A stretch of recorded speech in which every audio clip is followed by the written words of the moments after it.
place for you. No need to complicate it. It's best to keep it basic. Open the book, the word is self-approved. He's Alpha and Omega, the answer since the early ages. What you should do is learn about the greatest. Just so you know, our door is always open. Let's study together instead of debating. Share our differences, let love heal all that's broken.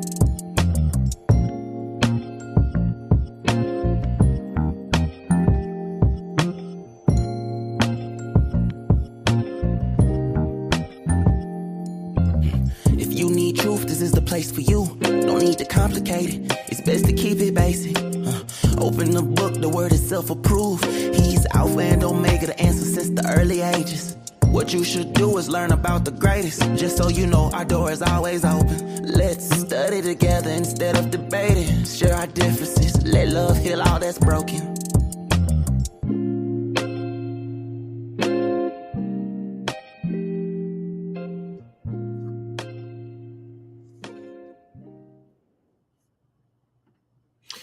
And shalom aleichem to each and every one of you. Today, we thank Yahweh for the opportunity to be with you all, to be here in the presence of Elohim with you and understand those things that are pertinent to his purpose and plan for our lives. We welcome you each coming in from all your different platforms.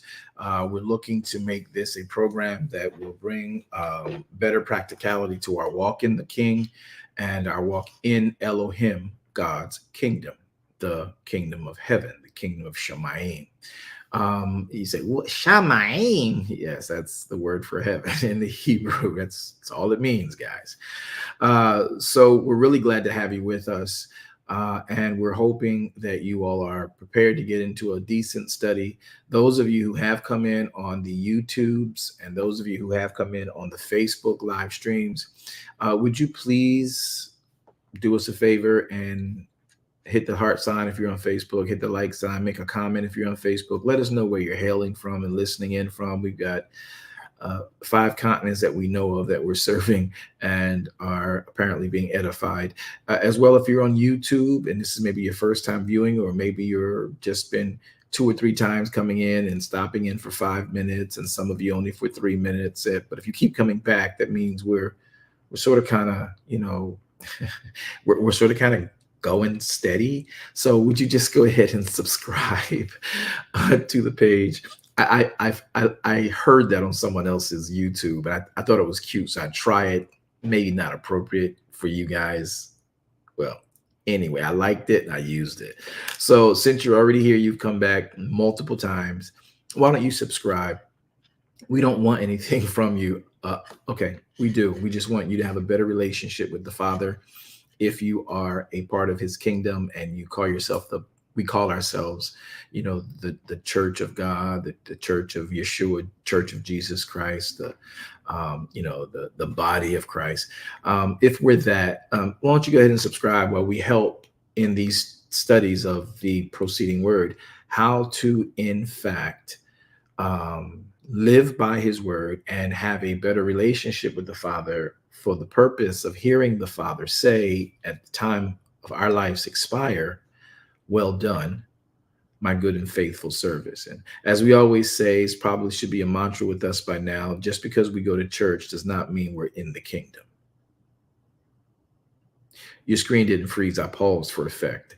And just because you go to church and you do church stuff doesn't mean we are in the kingdom. I'm included in that. I'm not thinking I'm better than anybody else. I have to be mindful that all of my religious defaults sort of kind of get reconfigured to the intention of his word. Thus, this program, thank you all for letting us know where you're calling from and hailing from. It's a beautiful thing to see you all. But as I was saying earlier, thus the reason for why we say you are listening to today, the proceeding word. And it's very important because man does not live by bread alone, but by every word that does proceed out of the mouth of Yahweh, who is, in fact, our Elohim. So if you're with us on Clubhouse, would you please go ahead and like the page or make a comment down in the chat box and do what you need to do. If you are a fivefold ministry, maybe you've come through KYC, you know you're calling, and you know someone who went to class with you, you may want to ping somebody in if you're on Clubhouse that went to KYC with you. This will be very instrumental to those of you who are doing it. If you are a moderator, ping in all of our mods, ping in all of our mods, because this really has to be said today. Well, it has to be said every day, at least so we can practically walk Yah's way. Because right now we're doing a lot of things, even though we're learning truth, we're learning how to follow his instructions per the Torah, looking at the Bible properly. We still have defaults where we do what we do on a regular basis. So let's get that started. Facebook, Clubhouse, YouTube, if you guys don't mind, would you please hit the heart sign, like sign, and let's get a good rhythm going.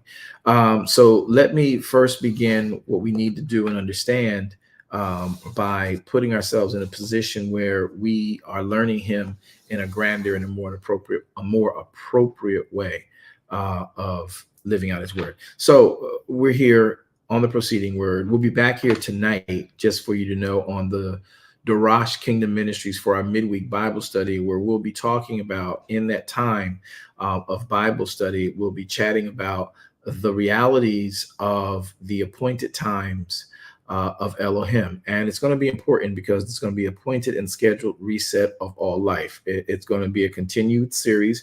You'll find it very edifying and informational if you tune into it. And I hope you will. We appreciate you coming in and tuning in, as well as on Thursday, we'll be here for Thursday night. We'll be here for what we know as our Bible book club. And you're always welcome to the Bible Book Club. It's a fun thing to do. It's every Thursday at 7 p.m. Eastern Standard Time, where we're reading the Bible from the beginning to the end, and we're focusing everything that we know on what the instructions were to bring us to a place of comprehension and understanding. So again, we welcome you to the Bible Book Club when we have that.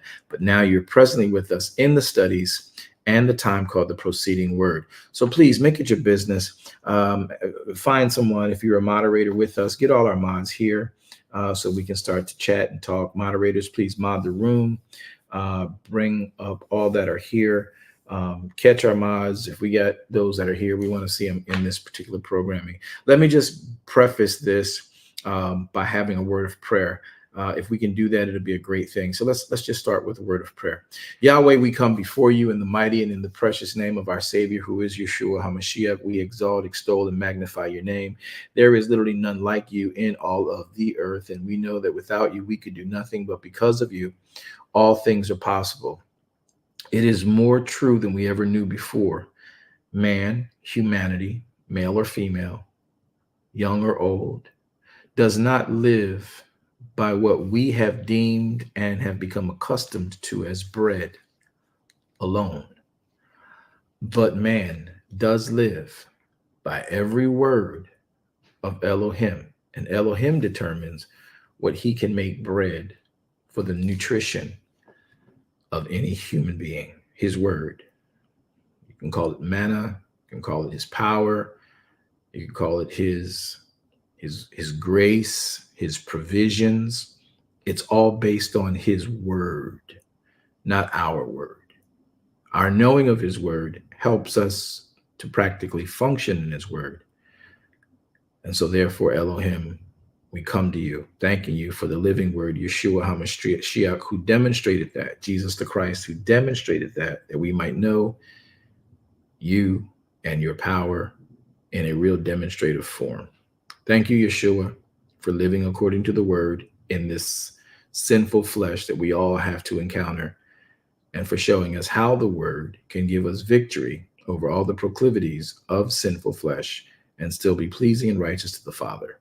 I release and decrease all things that are me, anything that I could have attained or had any accomplishments in.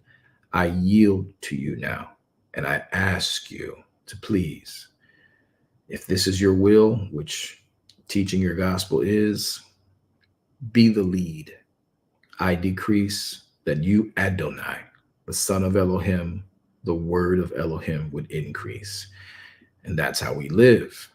So help us, I pray you, to live. This I pray you in the name of Yeshua HaMashiach. Amen.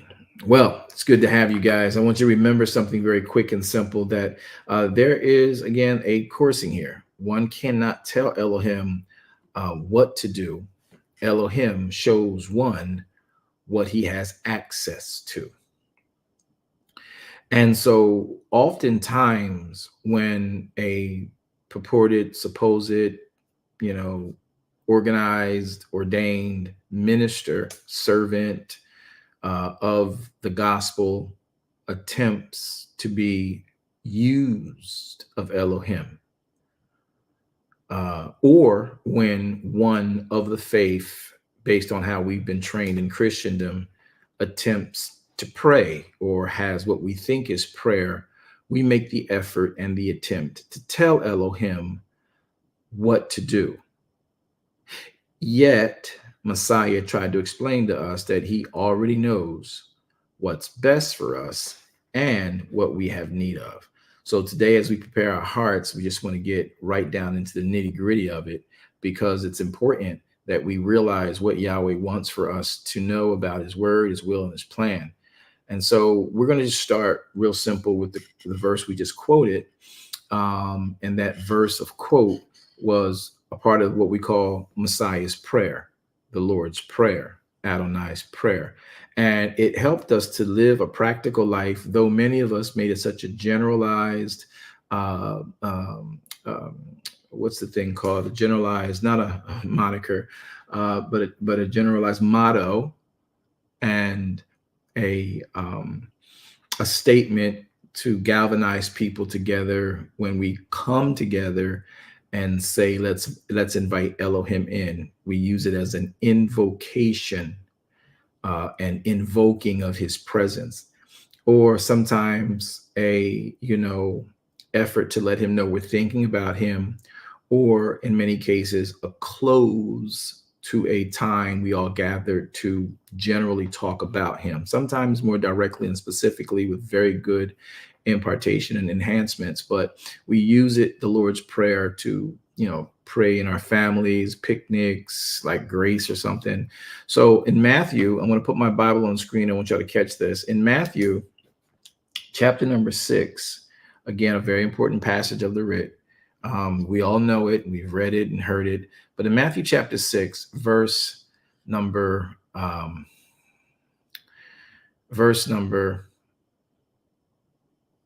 4. Actually, I'll go up to verse number 1. In Matthew 6:1, we have a conclusion of a conversation that started in chapter 5. This is what we do. I'm going to slightly deviate for one purpose for our moderators to catch this. Mr. Harmon Sr., we are so glad to have you with us today. I want to do this directly because this is one of the things we want to sort of kind of address. Mr. Harmon Sr., I'm glad you're here. You don't know me, and you don't know how we teach. You don't know what the word apostle means in this setting. I'm aware of the titles and terms apostle in Christendom in general, but we're not like everything you've heard. And I would hope that you're still listening while I address this bold presentation on my page you put up. And you're more than welcome to ask any question, and there's no animosity or anger to respond to them. And typically I don't in this preceding word broadcast. But since this does fit the model we're going to be talking about, the word apostle, so that since you don't know me and just came on here like you knew me and put some garbage up on my platform. And I call it garbage because you didn't even check to know what we qualify as an apostle. There are, in fact, in Ephesians chapter 4, 5 offices that Elohim has given to humanity to operate in. Unfortunately, apostles have been really falsely advertised and falsely used. So you'd be right in some instances, but the word apostle, properly defined by the Greek word used from the Hebrew word it interpreted, the word apostle is actually a word to represent a sage. So the disciples that Yeshua had picked and those who ultimately ended up becoming his disciples at the end are people he sat with, right? And shared all things pertinent to the kingdom with in his 40 days after his resurrection, talking to his Talmudim, his disciples. He gave them far more than the Levites and the Gadol Kohanim probably knew in that day. And they would then became sages. And after the time of Shavuot, a few days after his departure from his 40 days of teaching, upon his resurrection, they were now deemed sages, and they were demonstrating sage-like activity by the Feast of Shavuot, we in Christendom call Pentecost, erroneously and by mistake. So, Mr. Harmon, I hope you're still listening.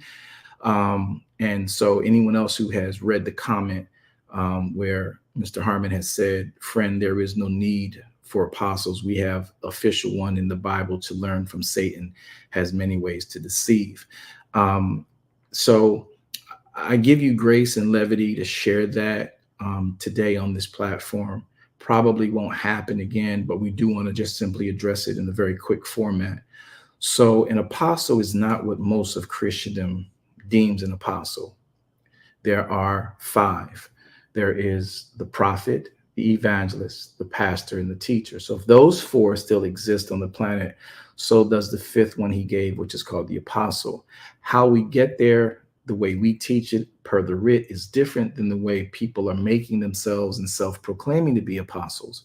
So when you understand that an apostle is one who's actually lived through these 4 offices selflessly for the purpose of propagating the proceeding word to all who want to be under and in a relationship with Elohim of Israel, the Elohim of Avram, Yitzhak, and Yaakov. So the apostle, in proper definition, is one who is a sage in the writ, one who knows how to handle the word, who has been dedicated to the word, and can, as Paul would say, Apostle Paul, as he gave the instruction, in all of the word you get understanding of it. That makes an individual one who can rightly divide the word of truth. That, my brother, is the definition of an appropriate apostle. And you're right, we don't have many, because most people just preach church and Christianity rather than the actual word of God that Christianity is supposed to be founded on. We teach idioms, colloquialisms, we teach commentary points, we teach 5 keys to this, 8 keys to that from someone who came before us and had a very good goodwill message for a people. But a proper prophet, a proper teacher, a proper evangelist, a proper pastor, and ultimately having done all 4 of those for the purpose of the kingdom's advancement, who now knows how to train up teachers, prophets, evangelists, and pastors, is the sage of the group. And they are one who has studied each office for the purpose of proper propagating and articulating of the intentions that are in the Bible, not people who call fire down from heaven. So, I hope you understand what we mean when we say apostle, and how I was given this title. I didn't ask for it. I didn't self-proclaim myself.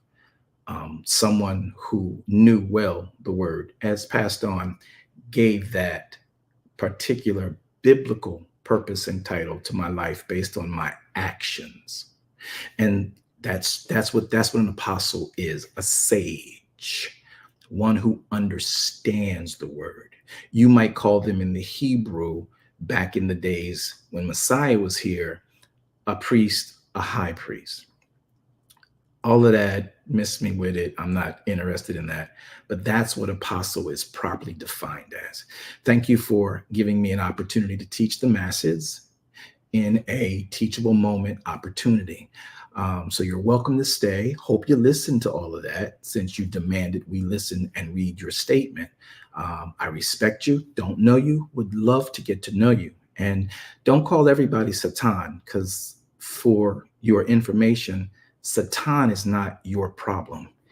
Evil, which Satan operates in, is. So Satan ain't after you and me at the same time. It's evil. Satan can only be in one place at one time. So Satan ain't doing all the stuff you think he's out here doing. So I just want to make sure we're clear on that. And I hope that you didn't tune out, but stay tuned in. And if you'll listen to this next part of this teaching, I believe you might have some questions that could be answered or maybe add some value based on your perspective of the faith of Christianity you're in. Okay, so welcome to the proceeding word. Pull up a seat, grab a cup of water. We'll sip and drink together that we might know Elohim better. Thank you, sir. Now, so here is the catch.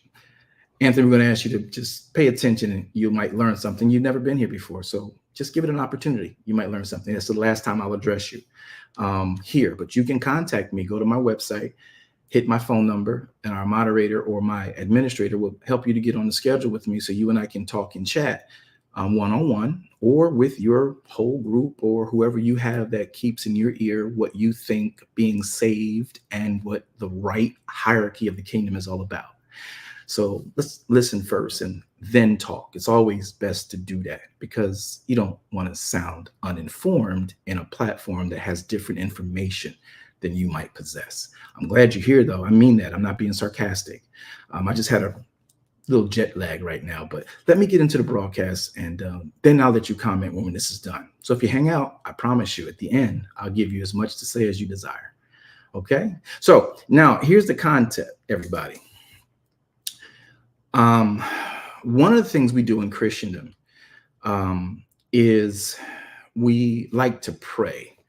And as the misinterpretation of what an apostle, prophet, evangelist, pastor, teacher is based on how we've been using those offices and heralding those titles and self-proclaiming we are this and we are that. We also have intellectualized prayer. We've thought that prayer is something we can just go and ask God anything in. And the real concept of prayer is talking to the God of our creation in his words. And by virtue of that, he can give revelation to us of a direction we need to be in or what we have access to. Thus the title. Pay attention to the title, everybody. Pay attention to the title because I think it's important for you to know it. And that is, watch this. One can't tell Elohim what to do in prayer or in a request or in a service. However, Elohim's desire is to show what one in him has access to. And the greatest demonstration of that was the life of Yeshua HaMashiach. Now, when Yeshua taught us how to pray, he did something very interesting. The disciples asked him in Matthew chapter number 5, would you teach us how to pray the way John the Baptist taught his Talmudim, his disciples, how to pray? So Messiah said, and let's read the word so we're not making stuff up. Let's get into the writ. Let's exegete, not eisegetically talk about it. So look at what he says here in Matthew chapter 6, verse 1.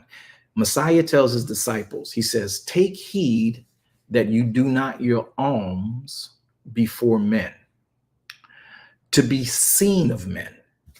Otherwise, you have your reward, or pardon me, you have no reward of your Father, which is in heaven.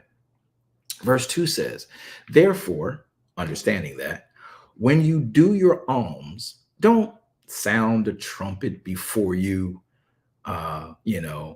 as the hypocrites do in the synagogues and in the streets, that they may have glory of men. That's where humility and understanding what your purpose and your calling and what his word says comes in handy at. Verily I say unto you, Of a truth, I tell you, if you're gonna sound a trumpet before you, make yourself high and lifted up in the streets or in the synagogue so people can get you to come and preach in their pulpits and give you likes and tell you some deep man or woman of God, that person has their reward. Verse 3 says, but when you do your alms, now the word alms here in the Greek, looking at my Bible on the screen so y'all can pay attention to it, the word for alms in the Greek, which is where we're reading from, verse 3, it goes on to say that word in the Greek is G1654. That is the word El Amosone, right? And it means, if you look at it, compassionateness, meanings as exercise towards the poor, beneficence, or concretely, a benefaction, an alm. The word alm is mostly attracted here as the word deed. So deed would also be connected to a word that we call service. Service would also be connected to a word we call minister, ministry.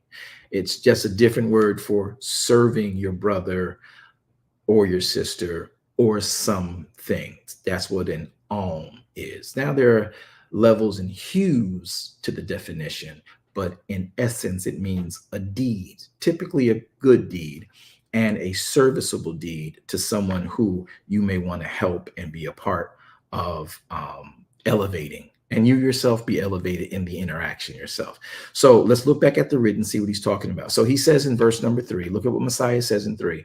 But when you do your alms, your deeds, your service, don't let your left hand know what your right hand is doing, so that your deeds, your alms, may be done and seen by the Father in secret. And your Father, which sees in secret, Yahweh, who sees in secret, remember, because Yahweh looks on the heart, man looks on the outer appearance. But when you do something, not trying to get glory for it, the Father sees that in secret, and he himself in secret shall reward you later on in open. Verse 5, and when you pray, don't pray like the hypocrites pray, for they love to stand in the synagogues and in the corners of the streets, that they may be seen of men. That's their purpose for their prayer. So people can see them as a liaisons between God and humanity. And thereby, ultimately, if you realize this, people of Most High, when I pause this, I want you to realize when you pray the way Messiah is saying and he has seen done in the temple, those people are making it as if they have this relationship with God that you can't tap into unless you come through them. And he was like, don't pray like that. Don't do that. Now watch this, because we're going to get to our title in a moment. So verse number 4 or 5, it says, when you pray, don't be like a hypocrite. For the people like that, they love to be seen praying and standing in the synagogues, in the corners of the streets, that they may be seen of men. Of a truth, verily, I say unto you, they, by being seen of men, have their reward. Verse 6, but when you, my Talmudim, my disciples, when you pray, students of the word of Elohim, when you pray, enter into your closet, i.e. your talit, the secret place of the Father. And when you have shut your door, pray to Yahweh, not to Jesus. Pray to Yahweh, which is in secret, and Yahweh, your Father, which sees in secret, seeing you in the secret place, seeing you in your prayer closet, in your talit. No one else is viewing you. Your Father sees you in secret, and then he will reward you openly. Now, verse 7 says, but now when you get there, when you pray, the word prayer here, watch this, is the Greek word prosiokomei, right? It means to supplicate. It means to worship. Now, the word worship also means to obey. So when you make your obeisance to the Father, so now the question comes to bear, when we talk about worship, we talk about obeisance, we talk about obedience, that means that there was an instruction we were to follow, that we complied with. That is obedience. That is obeisance. That is homage, right? So when you pray on this wise. When you obey him, here is what you're doing when you come to the Father. Look at the verse, look at the passage. It's right here on the screen, verse 7. But when you prosyokomei, don't use vain repetitions like the heathen people do, for they think that they're going to be heard because they said a lot of words. Verse 8, be not ye therefore like them, for Yahweh your Father knows the things you have need of before you even ask him.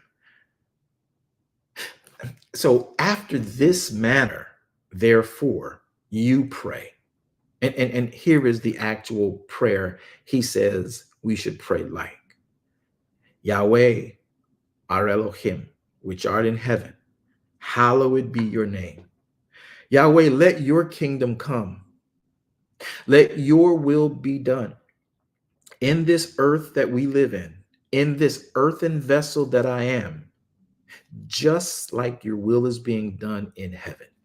Give us this day our daily bread, and forgive us of our debts as we forgive our debtors. Lead us not into temptation, but deliver us from evil. For yours is the kingdom, Father. Yours is the power I prefer, Father. And your glory is where I want to be found in, Father, forever. Amen. Now, the reason I brought the prayer into play is because many people who sit with Elohim or sit and pray oftentimes think that prayer is a time when we take a list to the Father and we say, God, baby needs some Pampers. My spouse needs some patience. I need to come up. I need you to use me. I need you to use me. I'm here. I'm in your kingdom, and you said you want to use us. So I'm coming to you and saying, hey, you got to use me how you want to use me, what you want to do with me. And the thing about that is that we then tell him, well, I'm real good at talking to people over here. He already knows what your skill sets are. He gave them you. He already knows what you have need of because he put you in the earth. And if you pay attention to Matthew chapter 6, as you go further down closer to verses 33 and in between 12 to 33, you find Messiah, who is the epitome of a human operating by the word of Elohim in him, saying, consider the birds of the field. Consider how they work. Consider the birds of the field who were actually removed from their natural habitat of the waters and asked in day 5 when they were made to relocate to the dirt part of the earth. Go over into the Adoma where the trees are and the fields are. And I want you to populate over there. I know you were made from the water, but I want you to go over birds, fowl of air, and I want you to populate in the Adoma. Now, because they're out of their natural habitat, Yahweh is now responsible for providing for them in their relocated state. So therefore, Messiah uses this very beautiful analogy. He says to the human, look, if you're doing the will of Elohim and he tells you to go somewhere, he will provide for you. So where the finger of Elohim points you, the hand of Elohim will support you. So the birds are a beautiful analogy based on the book of beginnings.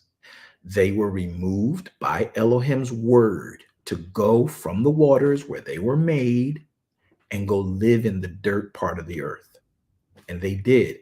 Now, they don't toil, they don't plant seeds, they don't work, but yet Yahweh provides for them. Now, we did some intellectual thing because of our academic prowess, and we said in some cute phrase, the early bird gets the worm. Well, that's nowhere in the Bible. Yahweh just told the birds, y'all go over there in the trees and in the shrubs and the bushes and on the plains and the mountains. I'll make sure you're provided for. And you'll do your natural, predator prey thing, and you'll do what you do naturally, but you do it over there. And yes, you can come back here and dive your nose down into some water and get a fish whenever you happen to be flying over the earth, the water, right? But primarily I want you to live over there. So the birds don't wake up early to go and barter and fight and get in line like y'all do for a new pair of Jordans or a new Hermes bag or a new Yves Saint Laurent bag or some new PS5 or some new technology. You don't get it. The birds don't wake up early to get in line and camp out in front of the door of the store until it opens to be the first one in so they can get it first. They don't do the early bird get the worm thing. Every bird gets a worm. Let that sink in. That's why Messiah used the birds. Yahweh relocated them from the waters to the earth, and he provides for them. Now, why is that important? Because before you and I go to the Father, we don't take a list before him. He already knows the list. Before you put it down on paper, he knows the list. Before you form it in your head, he knows you need garments. He knows you need food. He knows you need water. He knows you need rest. He knows you need vegetation. He already knows. The issue is he wants us to come to him and sit with him to know him and know how to use the power he placed on the earth that would, when properly used, give us dominion over the Adoma. Now, we've been taught by some and these people or these experiences of humans are just things passed down to humans. And it's not that the humans did it on purpose. It's just that we intellectualize what we thought would be pleasing to God and what would look like we know God and God hears us. And so we go in asking him for stuff. Remember, he already knows what we got need of. Before we ask it, he already knows what we got need of. He just wants us to come in and sit with him so he can then, by conversation with us in his word, show us and teach us how to go and get what we need. So the early bird doesn't get the worm. The early bird is instructed as to where the worm is. I should have had a V8. So when we have been born, like you and I both, all of us were born in whatever denomination our parents got us baptized or Christianed in or, dedicated to some organization. And we did what they did. So the deacons would get up and pray, God, come now, God, change our world, God, change the politicians, God, protect our pastor, God, protect the policeman, God, and all of these things. And you can't tell God what to do. He made you. He tells you what to do. The problem is we don't go to the only place we can get his instructions, and that is his word. And we read the Bible and we hear the stories, we hear the testimonies, and we rightfully can say what Elohim has done for others. If you're going to be obedient to him, he'll do for you. Now, the problem is we don't read all the way through the instructions. We have a need. We forget he already knows about.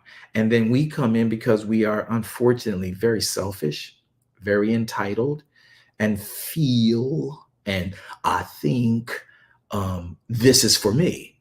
And though something is there that you could use, you may not be mature enough to have that then.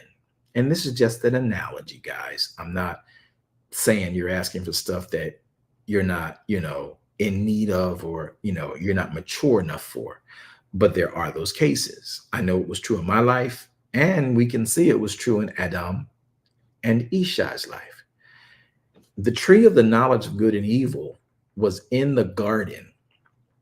Now, we cannot say that Elohim will not tempt man if we carry a narrative that says the tree of the knowledge of good and evil was there to tempt Adam and Eve to see if they would sin. That's not what the scriptures state. He told them, hey, don't eat that tree. Now, some of us of some biblical spheres believe that it was there. Elohim's not going to put anything in our path that we won't have to encounter at some time. It just wasn't time for them to deal with that tree yet. Because the tree of life was also in that garden. And when they took of the tree of the knowledge of good and evil before the time, Yahweh took the tree of life from them and removed them from the garden. He told them to, in fact, till. And since they got this knowledge of good and evil, he says, since y'all feel like y'all God now, I'm going to take you out of the garden I made for you. Now you go over there into that dry land that you were to develop under my instructions. But since you now think you're a God and you got this knowledge I told you to leave alone, go over there and duplicate what I made for you. So he put man out of the garden, dry ground, thistles and thorns, and by the sweat of their brow and work of their hands, they had to duplicate, mimic, imitate what garden he put him in. Now, that's just a little bit of backdrop to what we do. So Yahweh doesn't put something in our world to tempt us with it to see if we'll obey him. He wants us to come and sit with him like he did in the Sabbath day, so he can tell us what those items that you see in your area are for. And when he gets ready to share with you, based on your maturity, how to use that thing, he'll then guide you to it, show you how to unpack it, show you how to unwrap it, show you how to apply it in all of its varied applications. So we can't go to God, and I'm watching this in this end times that we live in, where people feel that, I can pray God to turn away death. We can't tell God if it's his will that someone should pass away and their time is done on the earth. God, I want them here. Their children want them here. Our community want them here. So God, you keep them here. We rebuke death. It's really a sad indictment of how much we don't know the God of our salvation, because no man is in control of death other than the Father. Satan's not in control of death. Evil's not in control of death. And that's why the statement says, "O death, where is your sting? O grave, where is your victory?" Because the way man was perceiving death and grave wasn't a sting, wasn't a actual, defeat. If you are done with your time in the earth and you've obeyed the Father who put you in the earth and made the earth, then the grave is your portal into eternal life. There's no defeat in the grave. There's no sting in death. So when you say, God, we rebuke death off of this person because we happen to like them, we love them, they got sick, and we rebuke death. You can't rebuke death because Elohim is both life and death. If you don't like that, you're going to have to qualify and reconcile with the fact that he's the beginning and the end. Just put the phrase of life in it. He's the beginning of my life. He's the end of my life. He determined when I came into this world, and he's the only one that can determine when I leave. I know this for a fact because I tried to end my life, and it wasn't time for me to go. So that's my personal upfront, I know this part, testimonial to you.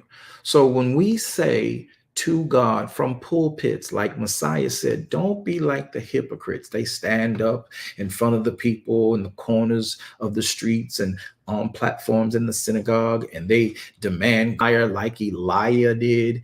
And Yahweh didn't tell them like he told Elijah to do that. We can't pull fire down from heaven. We can't tell God what to do. So when you go to the Father to pray, you're going to have a conversation with him. Prayer is an open, honest conversation with the Father and a worship and obeisance to his instructions.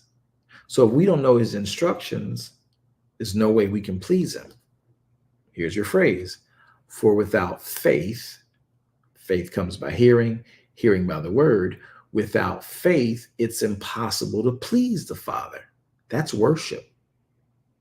So when we come to pray to the Father, when we bring about our element of proseuomai, it is in the Greek, that's the word for prayer. We are coming before him, knowing his word, understanding that we need him to guide us in his word, so his word can literally show us what we at this phase in our life have access to in this assignment for our life.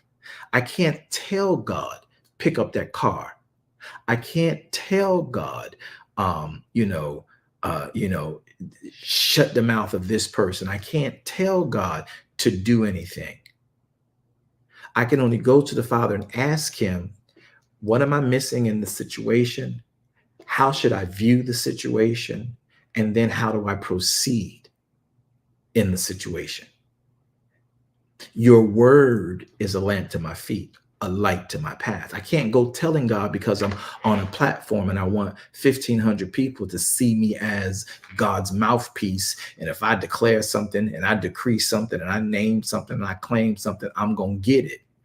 If what I'm naming and claiming is not a part of his word and a part of the assignment for me by his word, I can claim all I want. It'll be an unfulfilled claim. We can't just go around and say, you know what, I want to prophesy to people. And y'all, please understand this. A prophet of Elohim may actually prophesy to a person, but the gift of prophecy can hit any human. The office of the prophet, according to Ephesians chapter 4, you can go read verses 1 through 12, is an actual office. And the prophet only proclaims by knowledge of the word, by study of the word, by being avid in the word, when Elohim wants to say something to a people through a vessel who knows his language. So a real prophet doesn't look to talk. A real prophet doesn't really want to talk. They want to talk with the Father. They want to get into his word. And when they get into his word, that's the conversation they want. There are peculiar attitudes and functionalities of the persons who are prophetic, because each person on this planet is either going to be a prophet, an evangelist, a pastor, or a teacher. Now, that's what you were made to be. You're a prophet because you're just one who is just so into what his word says that you just drink it in, eat it in, read it in, hear it in, that when Yahweh wants to release it from you, he'll do it. You don't want to be around as prophets. If you look at any prophet in your Bible, they do not. They do not. Your prophets do not go around trying to speak. They go where they're told to speak. So the reason I brought that piece in is because with social media the way it is and all the access into the events and moments of gatherings of people of faith, we see people demanding God do this. God turn back the war. God turn back the hurricane that's coming our way. God turn back the storm in our life. Yahweh is not turning back a storm. Well, yes, he did. In Yeshua's day, he did it. Remember, they was out on the water and the storm came and Messiah got up and said, "Oh, ye of little faith." And then he says, "Peace be still." So he turned the storm back, and we can do what Jesus did. Mr. and Mrs.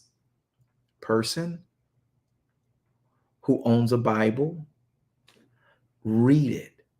Messiah called for the storm. That's why he could turn it back. Here's why. He gave the apostles, he gave his disciples a charge. Let us go over to the other side. This is in Matthew chapter 8. You can go read it in Mark and Luke 8. He says, let us, you people who are following me, we shut down the ministry we just did on the shores. Once the people have gone home, all of you get in the boat and let us go over to the other side. And they all said, all right. So they shut the ministry down. They followed Messiah up into the boat. Now, the fact that he said, let us go over to the other side, this is the Son of God in the Son of Man telling the people, here's where we're going. That's the instruction. So when Messiah gets in the boat, they follow him onto the boat. They send the people home on the shore. But when they get into the boat, they don't follow him where he went. They're sitting on top of the deck, looking around, reminiscing over what happened, whose leg got extended, whose hearing got open, whose eyes were given sight, all the miracles that were done in that gathering. But Messiah was down on the second level in the back of the boat. They were in the front on the top level. So though they said they followed Messiah and were on the boat, they were not in the same place. And see, that's how we are in church. We're in church where God is being taught, and we're being taught how to get a relationship with the Father, but we're not in the same place. So therefore, Messiah is at the second level and hinder part of the boat. They're at the top of the boat in the front. None of them are paddling. No one's adjusting the sails to do the charge for why they're on the boat. The charge was, let's go over to the other side. Now, the earth and the winds heard that charge because Adonai in Messiah spoke. That's the instruction. It's in the atmosphere. But the disciples, the humans who got the instruction, did not worship to that end. Well, yes, they did. They got on the boat. But the boat needs the human to get it to the other side. No one grabbed the paddle. No one grabbed an oar. So the wind, seeing the human not operating, stirred up, because the charge was this boat got to go to the other side. The earth responded to the Son of God in the man of God, in the Son of Man, and met him, notice, at the back of the boat. That's what it means. He went to the hinder part of the vessel. He went down to the lower level. So the wind met Messiah at the lower part of the boat in the back, because the wind pushing from the back would drive the boat forward to get it to the underside, which was the charge. So since Messiah called for that wind, he was the only one that could cease that wind. Now, if Yahweh didn't tell you to go to the other side, you don't have that authority. Though you want to go, it may not be for you to go there yet. You may still need to sit over here on this side on the shore and just sit on the shore while the people are gone and reminisce. The point of it is, you can't tell God what to do. The best you're going to get is he will sit you down when you come to him and say, I've done all I know, what would you have me to do? Just like Paul. Paul meets on his road to Damascus Adonai, which is enveloped in this bright light. And he says, hey, Lord, one, who are you? We'll talk about that another day. But secondly, he then gets up and says, what would you have me to do? So the best we can get when we are compliant, obedient, and in worship is to sit with the Father according to his word, read his word with him, not at him, with him, so he can open that word up for us. And in that, your unique situation, different from mine, you'll get revelation and you'll be urged and unctioned. And as David said, have a light to your path and a lamp will become on your feet and you'll now know where you're going. So Yahweh he'll always show you what you have access to at this phase in your life, at this stage in your assignment, so that you now can have the blessings of Deuteronomy 28, 1 through 12 on your life. Blessings will follow you.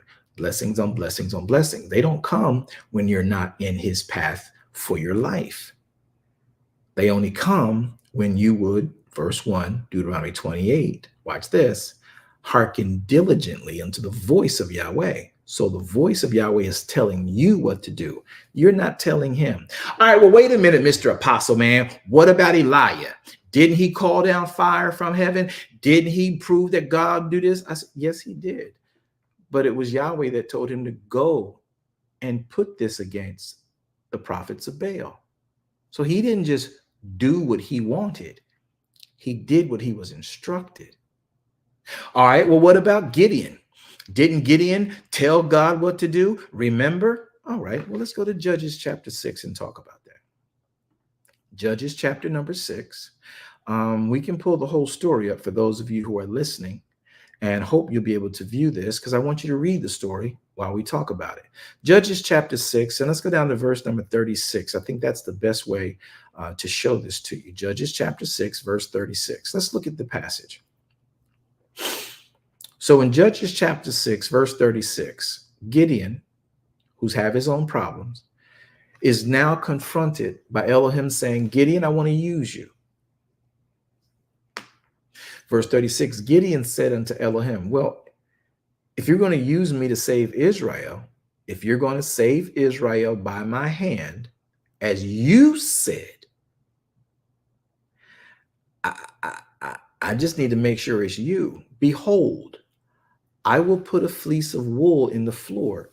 And if the dew, if the dew be on the fleece only, and it be dry upon the earth beside the fleece, then I'll know that you will save Israel by my hand, as you said. Verse 38, and it was so.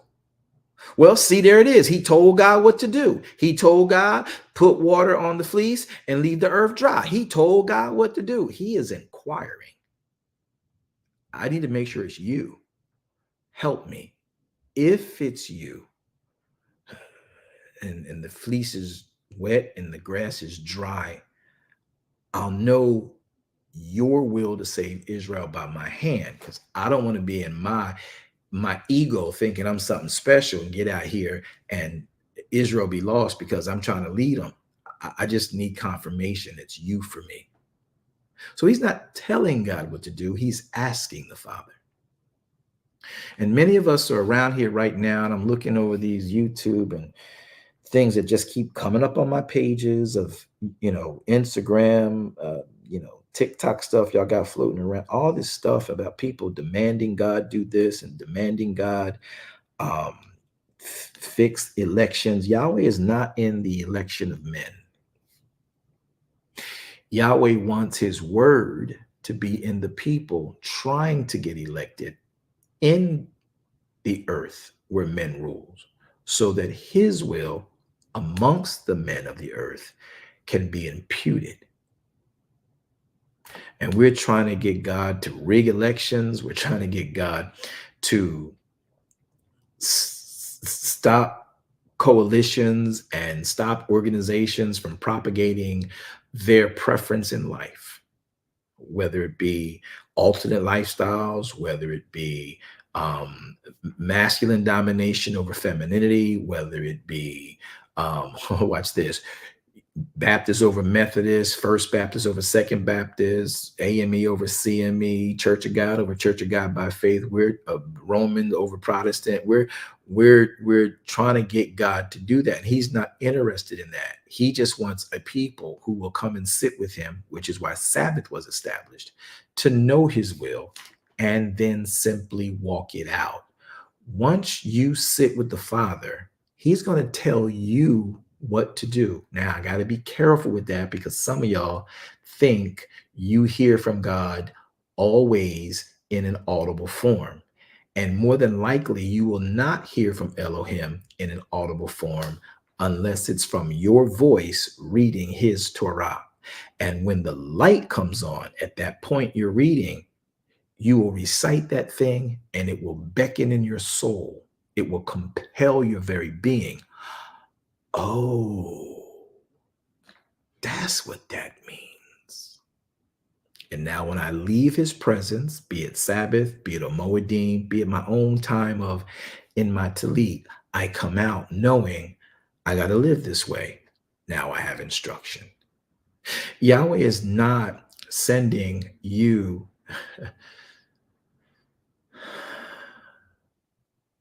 to do anything other than what his word says. And his word says, by the mouth of the living word in the New Testament called Yeshua HaMashiach, or Jesus Christ to many of you, that in the last days, certain things will happen. Men will be lovers of themselves. In America, at least you can look and see. In Britain, you can see it. In the UK, you can see it. In nations like Egypt and in nations, Cairo and in South Africa and Ghana, you see men loving themselves, using political forces and law enforcement to better move along by force their preference on how things should be done because I'm smarter. I have a plan, and it goes against their plan, and they got the same amount of force, same amount of military, and the same amount of mob presence to push their agenda forward. And that's not the will of God. And you can't take the word of God and say, put the word of God on this candidate, put the word of God on that candidate. Yahweh wants the word of Elohim on all the candidates and those who are behind the candidates. And if we're living his word as a mob, then the will of Elohim doesn't have to be voted on. We're doing it. How do we know that? In the book of Acts, just start in chapter 3 and read through chapter 7. One of the highlights of that group of chapters I just gave you is that when Messiah had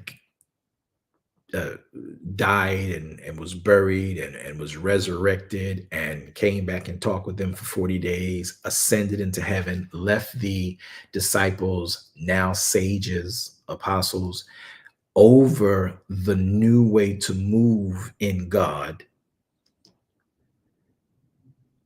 The people that were following the disciples, listening to the apostles' doctrine, which was the Torah, the word of God, the words that Yeshua left them, the people living the instructions of the Torah found great grace in the neighborhoods they began to reside in. The government appreciated the people because they did things with a commonwealth mentality. Everybody had the same thing. What better community to live in than a commonwealth where everyone believes in the edict of the Torah and everyone's going to comply and worship in that way? Now you can leave your doors open. Now you're not jealous because someone has 2 ox and a 2-car garage, because you have the same thing, because you've done the same thing. What he's done for others, he'll also do for you. No one's jealous over who's got more church members. No one's jealous over who's got a bigger house. No one's jealous over who's got more popularity, because we're all working in the capacity that the instructions we received of the Father in our private time and in our time of worship, we have confirmation that this is who I am, this is what I'm to do, and this is how it affects my community. No one has a need to go and say, God, do this. God, do that. God, remove the oppressor off my neck. He already told you how to get the oppressor off your neck. Are you doing that?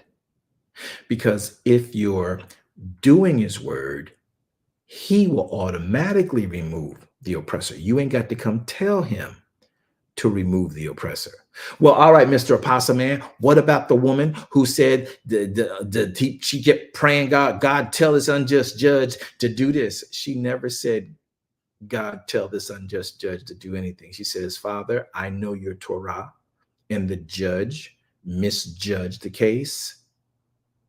Avenge me by your word of my adversary, because this judge is unjust. See, that means that the judge did not judge the case by the Torah's mandate. Whether he took a bribe, whether he knew the person as a friend, he did not follow the writ she knew the case should have gone by. Yahweh, avenge me, my adversary. Your word is true. Your word is pure. That judge is unjust. He did not follow your writ. So she's not demanding God do anything other than your word was supposed to be applied here. That man didn't do it. And I'm suffering in light of it. Help him to see it. So much so that the judge said, you know what, man, let me go back to court with this case, for this woman coming to me constantly wearies my soul. All she says was, Yahweh, avenge thou mine adversary. She said it to the judge. She didn't say it to Elohim. She said it to the judge. She didn't tell God, fix this problem. Yahweh already fixed the problem. The man didn't follow the problem resolve.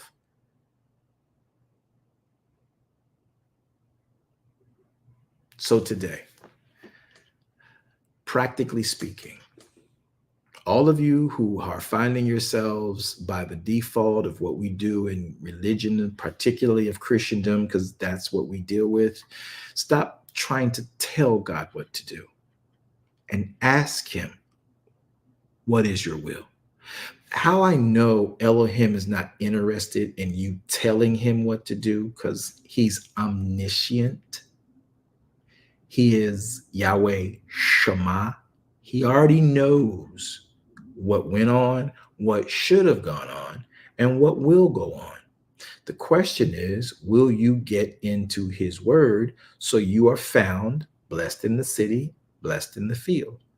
Favor overtaking you every step you make, because you're in the light of his word. The word don't change. It's the same yesterday, today, and forever. And if you obey it, you don't have the oppressor on your neck. If you obey it, you're not in the land of Lodabar. If you don't obey it, then there are curses that are in Devarim 28 that do befall you because of a lack of obedience. Watch this, improper worship. Now, my dear people and friends, I'm hoping that this is just clicking organically for you. Yahweh don't need you to tell him what you need. He already knows. What he needs you to do is to tell him how bad you need him in your life, guiding your vessel. And from there, if he's the captain of your vessel, he knows how to fix the boat. He knows how to fix the vessel. He knows how to fix the axle. He knows how to fix the siding. He knows how to fix the weather. He knows how to fix the durability. He knows how to fix the fuel. He knows how to provide, keep the cupboards full. He don't need you to tell him. He just needs you to tell him, I'll obey you. I'll obey your word. What's your word say about this situation?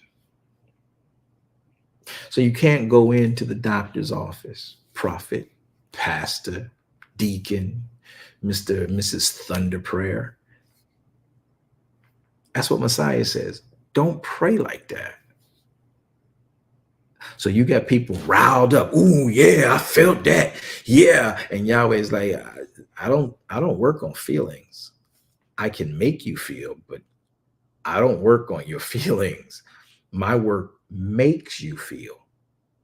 I don't work from your feelings of what I should do for you if you haven't obeyed my word concerning you. Well, that's the proceeding word for today. Man doesn't live by bread alone. Your shout, your voice, your scream, your charisma, your ability to put together soliloquies that just make the world feel that you're prolific and profound.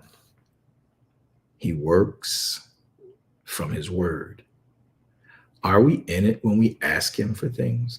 Is what we're putting before him a part of his word that's well spelled out?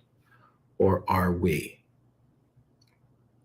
going along entitled, feeling as if we have a right to what we want?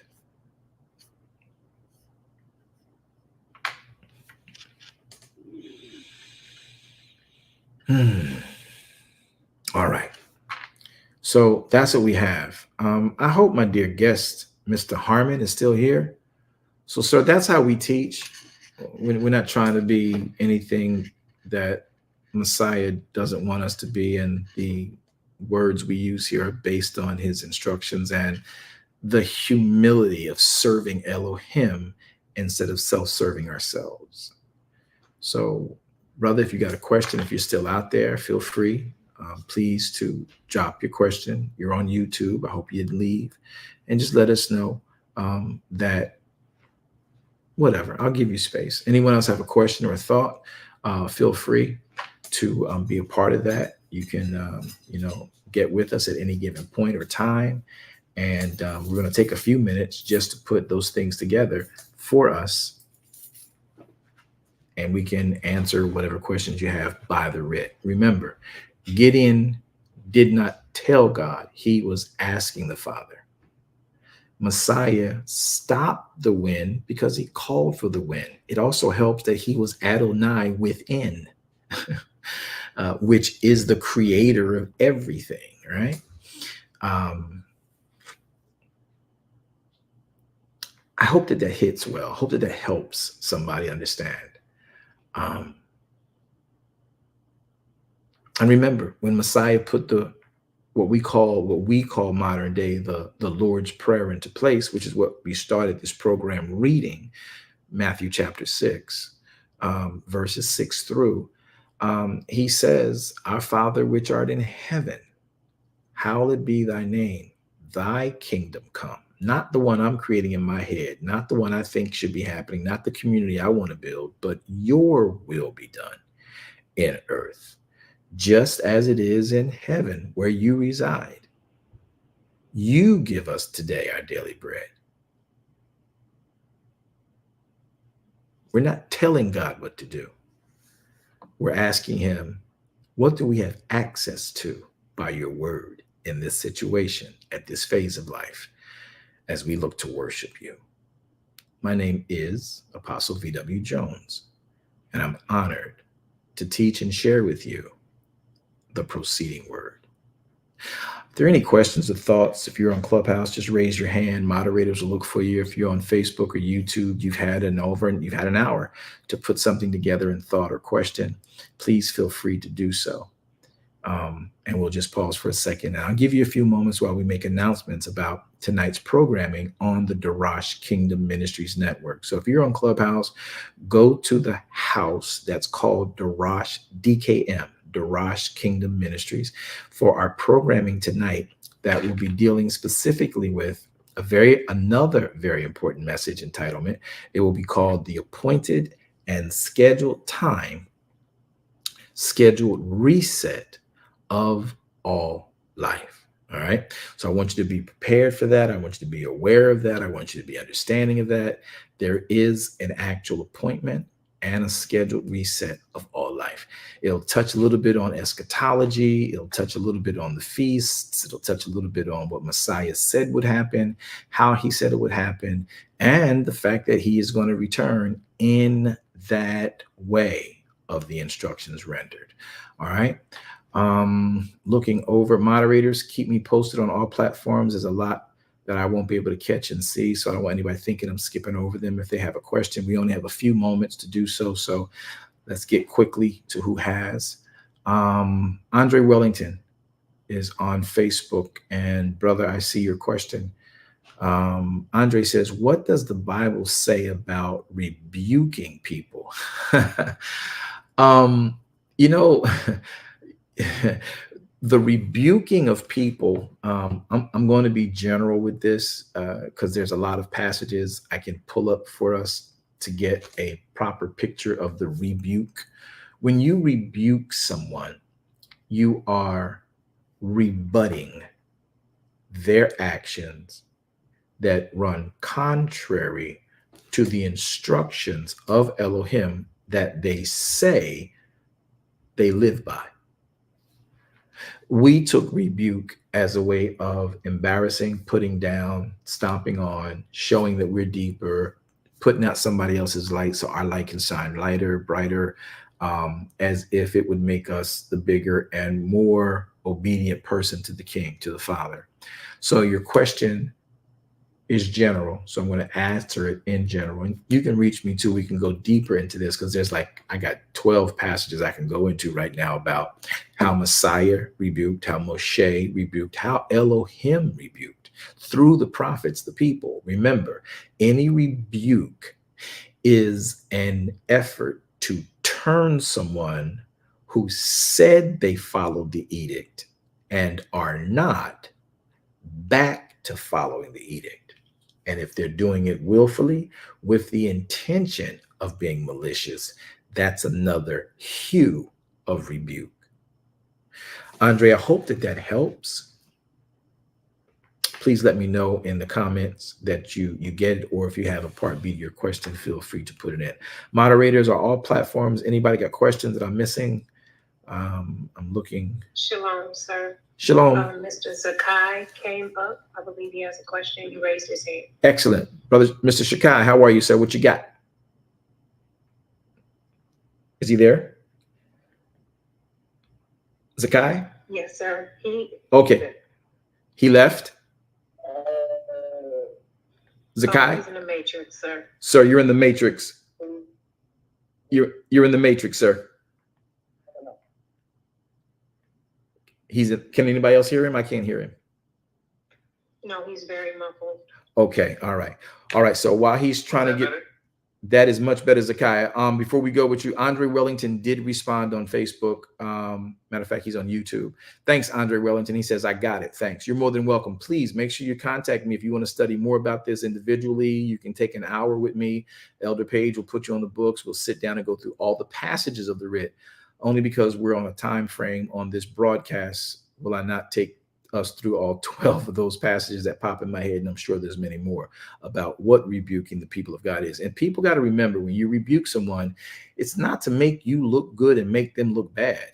It's to simply say, and you should rebuke in private, hey, this is what the word says. Now, if Matthew tells us, Messiah put a program in place that, hey, if your brother's not going to listen to you, get a witness, share the same story, share the writ. If they don't see that, take it before those who are the eldership of the church, the organization, or the fellowship, and then they can help to reason in the writ and bring more of the writ to bear. And if they still don't see it that way, then so there's so much that goes with that. So Andre, I'm glad. Please feel free to contact Elder Page. You know the number. Get with our secretary, our administrator, not secretary, our administrator. And if you want to study more on that, I'm more than willing to do that with you. All right. Thanks again for your question. Thanks for adding value to the platform. All right. On Clubhouse, we have Mr. Zakiah. What you got, sir? Is he out the matrix yet? Yes, I'm here. Can you hear me okay? I can hear you well, sir. What do you got? Okay. So I don't necessarily have a question, but based off of your word today that you brought out. I just wanted to say thank you for bringing it out, and brought a lot of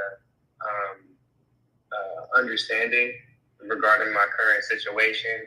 I feel like Yah has been, bringing me through a lot of challenges in my life over these past couple of weeks. And it's been, really hard. And I've been, essentially telling Yah, like, hey, give me strength, give me wisdom, give me understanding regarding these things that, that's going on. And I'm pretty much telling Yah to give me this and give me that. But just like, what you said, like, hey, if I'm doing what Yah has said to do in the word, all of those things will just be given, and I really wouldn't even have to ask. It'll just be natural.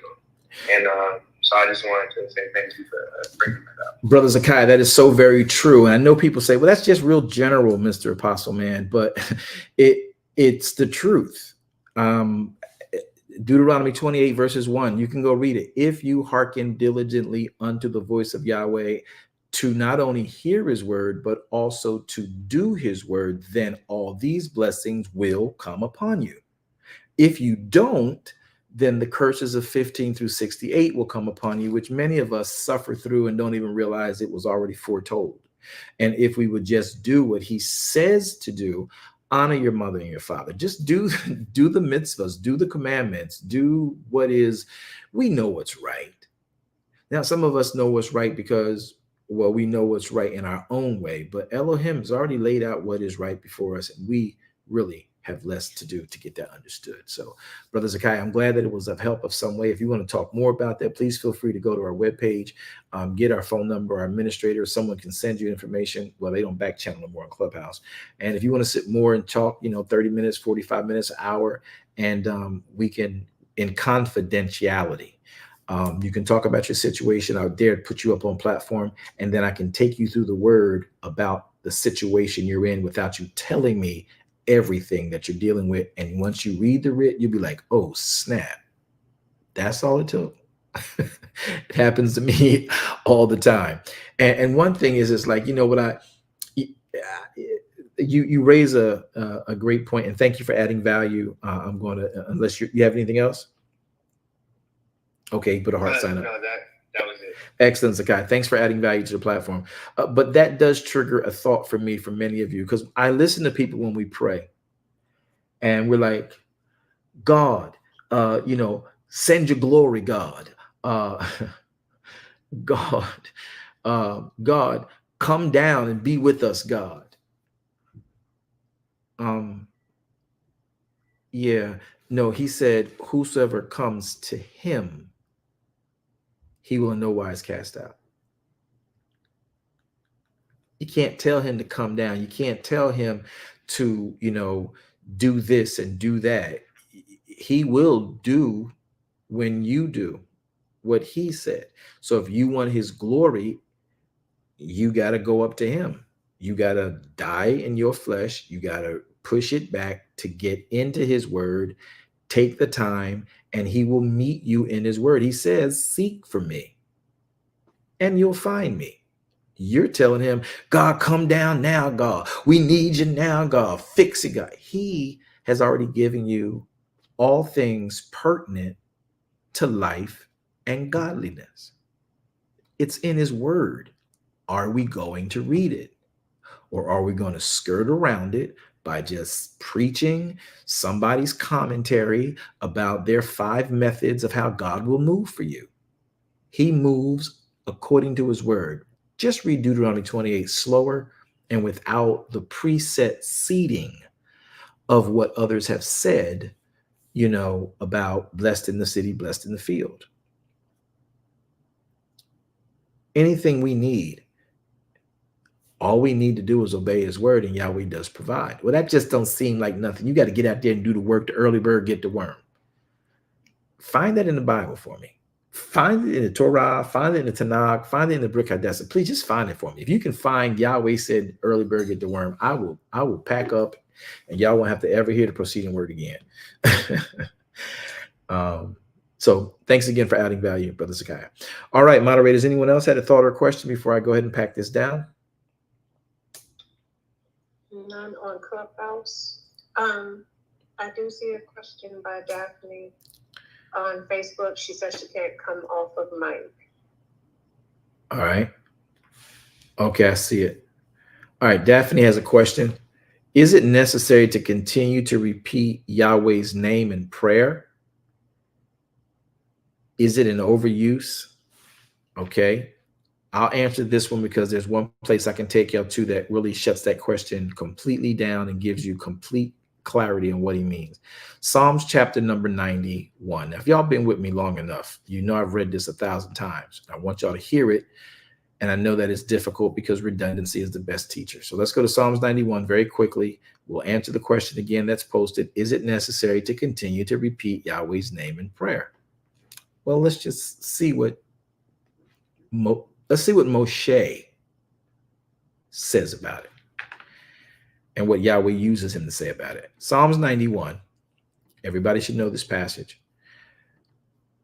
I'll go down to verse number 13. Let's go to verse 14. Moshe says, because the human being has set his love upon Elohim, therefore will I, Yahweh, deliver that human. I will set that human on high because that human has known my name. Verse 15, based on your need and your situation, if you need healing, he's Yahweh Rapha. You need finances, he's Yahweh Yireh or El Shaddai. You need peace of mind, he's Yahweh Shalom. You need strength, he's Yahweh Uzai. Now, again, we've not been taught this, and when you hear this, you think somebody's being a cult because someone's speaking the Hebrew narratives of Elohim's providence. But look, verse 15, that human shall call upon me. Why? Because he knows my name. And I will answer him. I will be with that human in his troubles. I will deliver that human and honor that human. With long life, because he calls upon me, because he knows my name, will I satisfy him. Oh, and I'll show that human my salvation. Remember, the name of Yahweh, Sabaoth, Makadeshkim, Yireh, Raphi, Uzai, is your strength. The name of Yahweh is your strong tower. The righteous run into his name and are safe. So when I'm sick, every time I remember and I say I'm sick, or I think it, I'm saying Yahweh Rapha. I'm quicker to say his name than say and admit I'm sick. Not that I'm not infirmed, but healing is the children's bread. And Yahweh Rapha is our healer.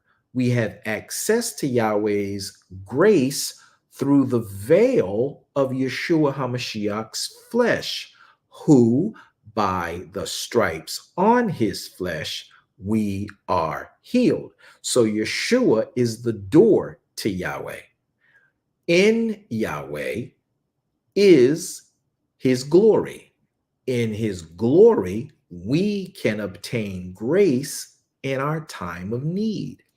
So do I recommend you constantly repeating the name of Yahweh, Rapha, Yireh, Nisi, Uzai, Makadeshkim, Sidkenu, Sabat? Yes, because the more you say his name, every time you say it, the enemy of your faith, hearing you say his name, has to back up off of you. Y'all remember Simba in The Lion King? And while Simba was a baby and his dad Mufasa was the king of the jungle, the righteous king of the jungle in animal form, was surrounded by some hyenas. And I forget if they were surrounded by him or he was near them and something happened. He goes on, and the hyenas, enemy, arch enemy of the lion pride, are saying, hey, Mufasa coming. And everybody in the hyena camp went, they shivered. They said, oh, where's he at? They got all alert and everything, but he wasn't there. Someone just said his name, and the whole hyena tribe freaked out. It was such an exhilarating and an adrenaline rush for these adrenaline junkies that one of them said, "Ooh, he's here. Where's he at? Where's he at?" It's like, "No, he's not here." I was like, "Whew, okay, man, that felt good. Do it again. Say it again. Say Mufasa. Mufasa. Do it again. Do it again. Mufasa." Just the mention of his name makes the enemy back up off of you. So it makes sense. Say his name. I know Beyonce said that song, "Say my name, say my name." I dare you in the middle of your lack. I dare you in the middle of your pain. I dare you in the middle of your need for an attorney. Call him Yahweh Nisi. Every time you think the case ain't going your way, say his name, Yahweh Nisi. This way you're not saying, "Oh, it ain't gonna work. It ain't gonna happen." Yahweh Nisi, I don't know how you're gonna do it, but I know you're gonna do it because I am one, blood washed. I'm in you. I messed up, but I repented. I did everything I need to do. You are Yahweh. You are Yahweh Nisi. I am yours. You know that it is also the element of I am in healing. Okay, I've been hit with some virus. I've been hit with an infirmity. The infirmity don't have me. It came through me, and you have me. So whatever attached itself to me by my carelessness, Yahweh, I'm going to sit here in you, realize that because I didn't have your word as a lamp to my feet and a light to my path, I walked into a dark place and sucked in this infirmity. So now I'm coming to the light, which is the greatest disinfectant for any germ. And now your light will bleed through me, shine through me, and push out this mold, push out this virus, and it'll run its course. But I know I'm going to be healed because your word promised it. So Yahweh Rapha, you're my healer. Oh, I feel so, excuse me, Yahweh Rapha, you're my healer. This is just coming through me. Oh, my ankle, it hurts so bad. Yahweh Rapha, you're my healer. If it hurts that bad, Yahweh Shalom, you're my comforter. So do I say his name in every situation? If I'm lacking in funds, if I'm lacking in peace, if I'm lacking in soundness of mind and tranquility of mind, you are Yahweh Shalom. I need you. Yahweh Shalom. I got you. Yahweh Shalom. I know who you are. Yahweh Rapha, you're my healer. Don't feel good right now, but you are my healer. Yahweh Rapha. Every time you say Yahweh Rapha, sickness and poverty must cease. And the enemy of faith is defeated every time you say the name that is your strong tower. So yes, Psalms 91, y'all should read it. Mufasa. Say it again, Mufasa. Yeah, my bad, y'all. I just preached Lion King. Sorry. All right, moderators, check my platform, please. All right, so I think that is that all? Do we have any more questions or thoughts on this question? I think that's our time. I'm hoping. Thurman, we're so glad to have you. And if you've been here for 2 years, I hope if you're on YouTube that you're subscribed as well. We're honored to have you here, and we're humbled that you see coming here does not waste your time, but hopefully enhances your life. And again, we want nothing from you other than your relationship with the Father to be greater and more practical for the success his word says you can attain. Well, everybody, remember, and it's really, really, really clear, the Bible makes this very straight decree. Man does not live by bread alone, but by every word that proceeds out of the mouth of Elohim, the Torah, his word. Hope you guys will join in again for your next trim. We'll be back here on this coming today's Wednesday, Friday. The week is gone by. We'll be back on Friday, barring any technical glitches, any Microsoft failures. You know what, y'all? I gotta do this. I gotta do this for the Android people. Now, I fought doing it the day we had the Microsoft crash because it was global. Now that they sort of kind of got it handled. See, Yahweh made Apple, and Microsoft is a spinoff of Apple. I'm just going to put this out there. So Apple has an iOS system that didn't crash. Microsoft's went through an upgrade and they missed some things, and y'all was suffering. We was all suffering. The whole world almost came to a standstill. You know, I'm just saying, God made Apple. Now, Apple is not the forbidden fruit, okay? So don't play with me. But God made Apple. You know what I mean? Microsoft was something that the competitor came up with to imitate and possibly gain market share over a very good system that brought us technically the computers, but anybody can do it. But I'm just saying, my Bible tells me God made Apple. Now, of course, I'm talking about the biblical Apple, but it fits a beautiful metaphor that I can use to have some fun with y'all. So, iPhone Nation, Apple Nation.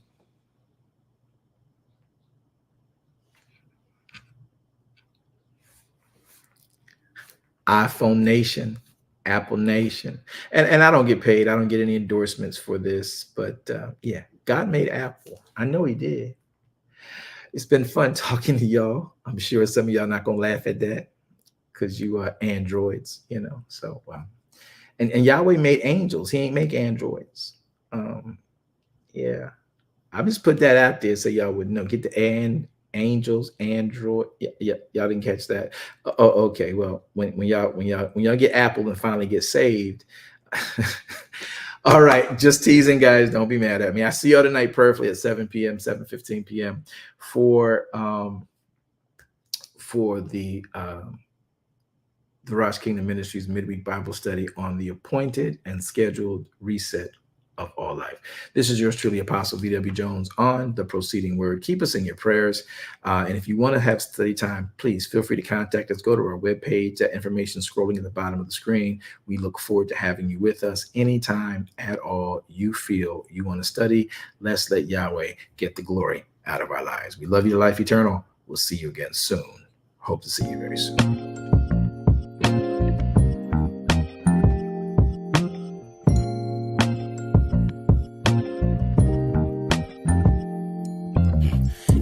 Truth, this is the place for you. Don't need to complicate it. It's best to keep it basic. Open the book, the word itself approved. He's Alpha and Omega, the answer since the early ages. What you should do is learn about the greatest. Just so you know, our door is always open. Let's study together instead of debating. Share our differences. Let love heal all that's broken.